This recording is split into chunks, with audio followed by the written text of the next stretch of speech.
On the night of the 30th, 31st of May, 1918, the Royal Engineers 255 Tunnelling Company had set up camp next to the Poperinghe to Borshep train line, and it was bombarded. There were 35 casualties. My great-grandfather, Henry John Springett, was among them. He was 26. He and 14 of his comrades are buried in Leysentok Military Cemetery. Last week, my family and I travelled to Leysentok and Poperinghe in Belgium to commemorate 100 years on from his death.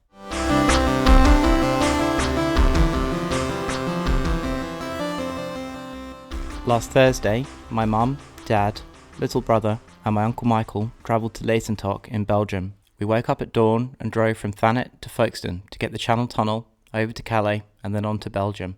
There was 5 of us in the car, my brother, my uncle Michael and myself in the back, and my brother was in the middle and he just about survived the journey. It was an extremely hot and humid day with storms due from the moment that we were due to arrive at the cemetery. We stopped off at an extremely fancy chocolate shop on the way and bought a couple of boxes, and my parents, who go to Belgium once a year for the Christmas market, managed to get their 6th stamp on their customer loyalty card, so they'll be using that for the Christmas market this year. When we arrived at the cemetery, went straight to the visitors centre rather than going to the cemetery proper. We walked through the doors and he was on the TV screen.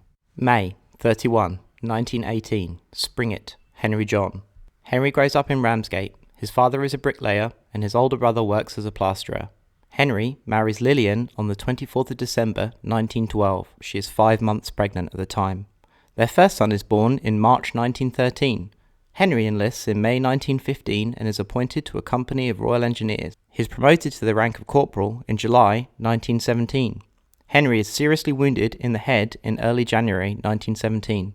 He is evacuated to a hospital in Boulogne, France. He is then given leave to England for further rehabilitation. Henry does not return to the front until February 1918. He is transferred to the 255 Tunnelling Company. In May, the unit is active in the Abadeel sector near Leysentok. They work on the Borshep line. In the night of the 30-31 of May, the tunnellers' camp is bombarded. There are 35 casualties. 14 are buried in Leysentok. Henry is one of them. His second son, Albert Lawrence, is born 4 months after his death. Albert Lawrence, or Laurie, is my granddad. It's absolutely bizarre to walk into a building in a different country and see a member of your family on screen on the TV, especially when they look like you and your brother and your dad and your granddad. And further to that, none of those people listed ever knew or met them.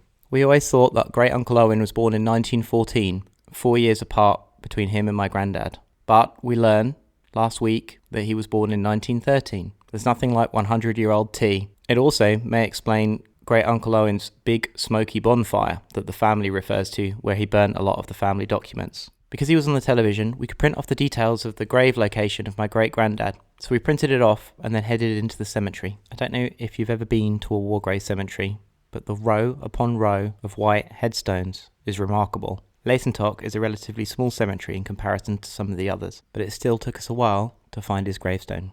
28F 10A.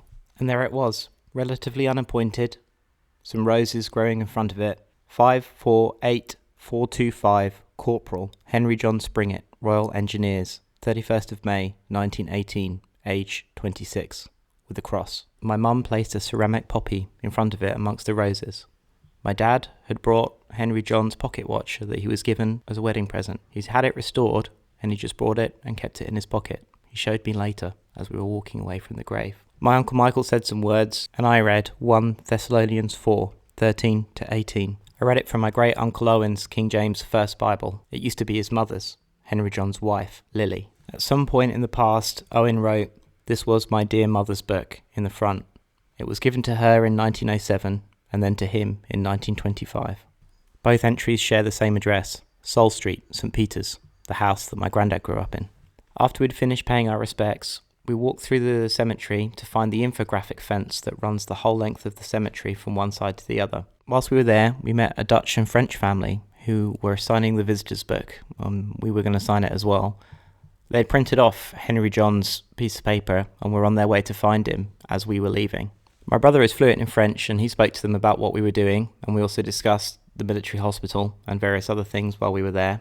And then we got back to the car and the heavens absolutely opened as we were driving away from the cemetery to go to Poperinghe to get some lunch. It It was a strange and emotional day, but I really enjoyed being with my family.